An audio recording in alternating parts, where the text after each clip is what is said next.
Hi అండి, అందరికీ నమస్కారం. Welcome to my channel. ప్రేమ బంధం స్టోరీలోకి వెళ్ళబోయే ముందుగా ఫస్ట్ టైం నా ఛానల్ చూస్తున్న వాళ్ళు ఛానల్ సబ్స్క్రైబ్ చేసుకుని లైక్లు కామెంట్ల ద్వారా ఈ సిరీస్ మీకు ఎంతగా నచ్చిందో నాకు తెలియచేయండి ఫ్రెండ్స్. అలాగే ప్రేమ బంధం ఈ పార్ట్ వినబోయే ముందుగా ప్రీవియస్ పార్ట్స్ వినండి.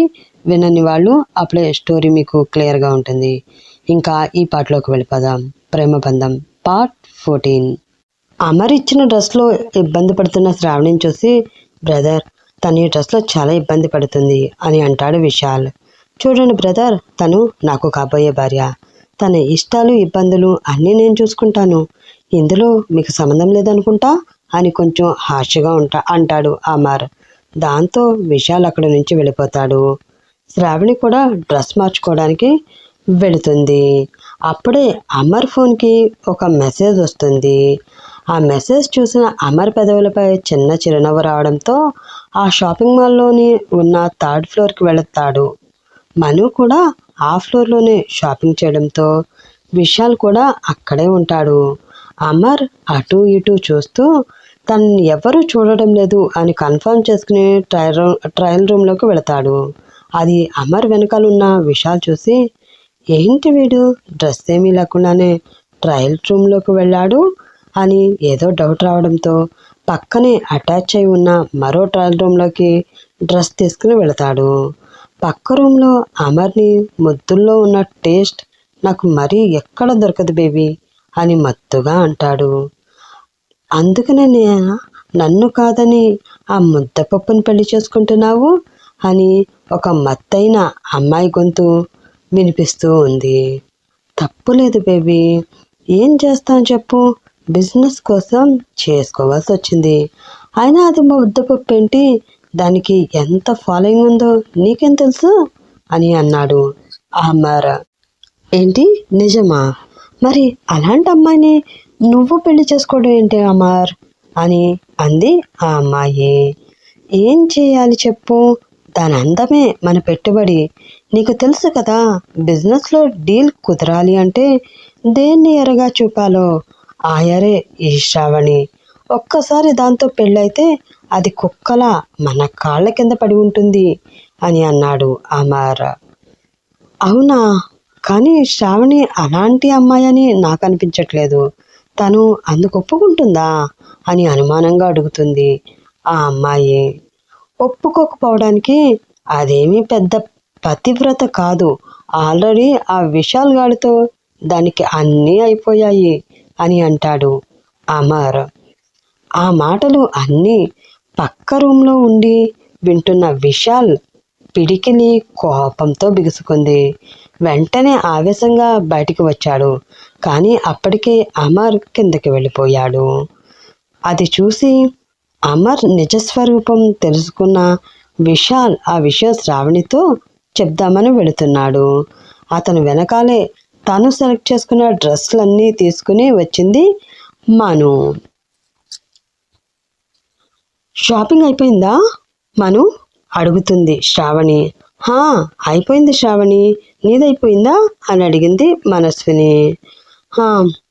ఓకే, నెక్స్ట్ మంత్ నా పెళ్ళి, నువ్వు తప్పకుండా రావాలి అని హ్యాండ్ బ్యాగ్లో ఉన్న మ్యారేజ్ ఇన్విటేషన్ తీసి మనస్వినికి ఇచ్చింది శ్రావణి.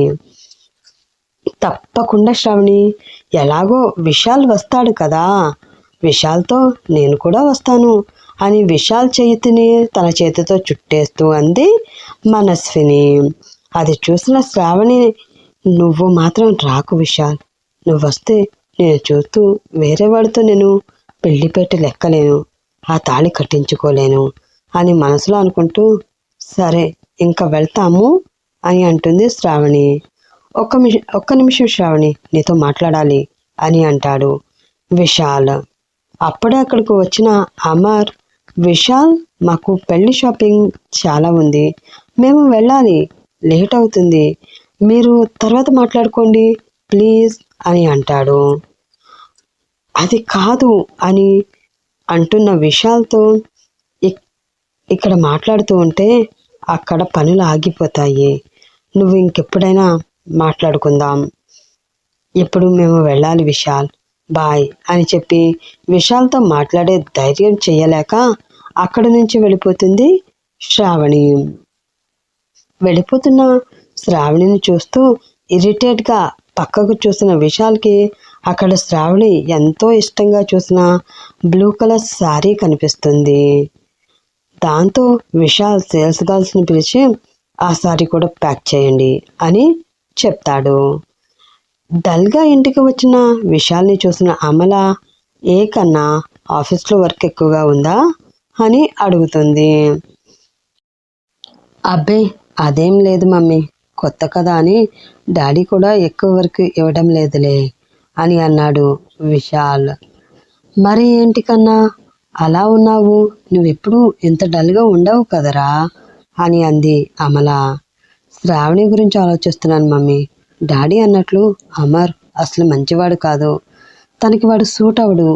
శ్రావణిని పెళ్లి చేసుకుని దాని జీవితం నాశనం చేసే ప్లాన్లో ఉన్నాడు మమ్మీ వాడు అని షాపింగ్ మాల్లో జరిగిందంతా అమలకి చెప్తాడు విశాల్. అది అంతా విని మరి ఇక్కడ ఏం చేద్దాం విశాల్ అంది అమల. ఒక్కసారి జగన్నాథం అంకుల్తో మాట్లాడి వస్తాను మమ్మీ అని వెళుతున్న విశాల్కి డోర్ దగ్గర ఉన్న నాగేశ్వరరావు కనిపించడంతో అతని అడుగులు ముందుకు పడలేనట్లు అక్కడే ఆగిపోతాయి. ఎక్కడికి విశాల్ అని గంభీరమైన గొంతుతో అడిగాడు నాగేశ్వరరావు. అది డాడీ శ్రావణి పెళ్ళి అంటున్న విశాల్తో.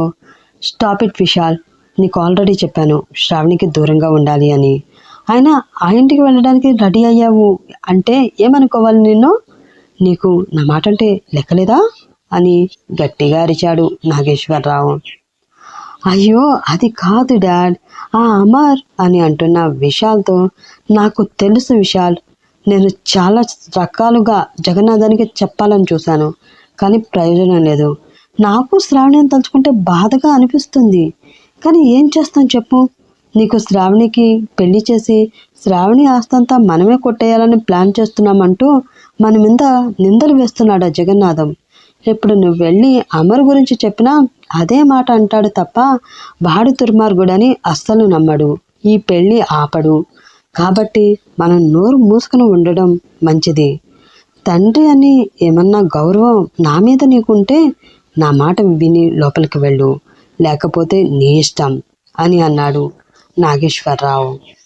దాంతో చేసేదేమీ లేక బాధగా లోపలికి వెళ్ళిపోయాడు విశాల్. జగన్నాథన్ నర్మదా దగ్గరికి వచ్చి, నర్మదా పెళ్ళికి పిలవాల్సిన వాళ్ళ లిస్ట్ ప్రిపేర్ చేసావా?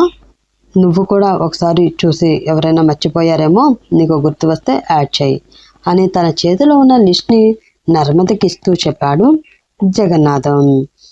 ఆ లిస్ట్ తీసుకున్న నర్మద అందరి పేర్లు చూసి, అదేంటండి లిస్ట్లో ముందు ఉండవలసిన నాగేశ్వరరావు అన్నయ్య పేరు అసలు లిస్ట్లోనే లేదు అని అయోమయంగా అడుగుతుంది. కావాలని రాయలేదు నర్మద, నీకు తెలుసు కదా ఈ మధ్య వాడికి నాకు పడడం లేదు అని, అందుకే వాడిని పిలవాలని నేను అనుకోవడం లేదు అని గాంభీర్యంగా అన్నాడు జగన్నాథం. పిలవకపోతే ఎలాగా, నేను వేసుకున్న ప్లాన్ మొత్తం బెడిసికొడుతుంది కదా అని మనసులో అనుకున్న నర్మద, యావండి గొడవలు ఏమైనా ఉంటే తర్వాత చూసుకుందామండి, మనకు వాళ్ళు చాలా చేశారు, పైగా శ్రావణి అంటే వాళ్ళకి చాలా ఇష్టం కదా, ఒక్కసారికి పిలుద్దాం అంది. నర్మద మాటలకి కన్విన్స్ అయిన జగన్నాథం, అవును నర్మద, నువ్వు చెప్పింది నిజమే.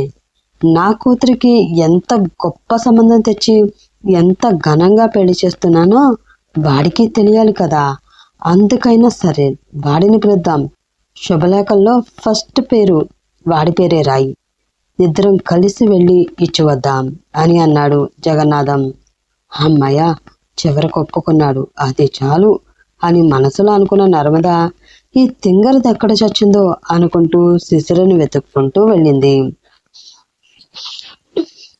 శిశిర తన రూమ్లో మ్యూజిక్ పెట్టుకుని డాన్స్ వేస్తూ ఉంటుంది. ఆమె కోసం వెతుకుతూ ఆ గది దాకా వచ్చిన నర్మద ఆమె అలా డాన్స్ చేయడం చూసి కోపంగా వెళ్ళి మ్యూజిక్ సిస్టమ్ ఆపేస్తుంది. మ్యూజిక్ ఆగిపోవడంతో ఎవరు అని గట్టిగా అరిచింది శిశిర. నీకు బుద్ధుందా, పెళ్లి డేట్ దగ్గరకు వస్తుంది, అయినా ఏ టెన్షన్ లేకుండా మ్యూజిక్ ఎంజాయ్ చేస్తున్నావా? అసలు నీకు బ్రెయిన్ పనిచేస్తుందా అని కోపంగా అడిగింది నర్మద. నాకండగా నువ్వుండగా నాకెందుకు మమ్మీ టెన్షన్ అని చాలా కూల్గా చెప్పింది శిశిర. ఉన్నాను లేవే, కానీ పొరపాటు నా ప్లాన్ ఫెయిల్ అయితే ఈ పెళ్ళి ఆపడానికి నీకంటూ సెకండ్ ప్లాన్ ఉండాలి కదా అంది నర్మద. ఆ సంగతి నాకు తెలుసు మమ్మీ, అందుకే సెకండ్ ప్లాన్ కూడా రెడీ చేసి పెట్టుకున్నాను అని అంది శిశిర. విశాల్ తన తండ్రి చెప్పినట్లు శ్రావణి విషయంలో ఏమీ చేయకుండా ఊరుకుంటాడా, లేక శ్రావణి పెళ్ళిని ఆపడానికి ట్రై చేస్తాడా? తెలుసుకోవాలంటే నెక్స్ట్ ఎపిసోడ్ వరకు వెయిట్ చేస్తూ ఉండండి ఫ్రెండ్స్. అలాగే ఈ ఎపిసోడ్పై మీ అభిప్రాయాన్ని కామెంట్ రూపంలో తెలియజేస్తారని ఆశిస్తూ ఇంకా బాయ్ ఫ్రెండ్స్, రేపటి ఎపిసోడ్లో కలుసుకుందాం.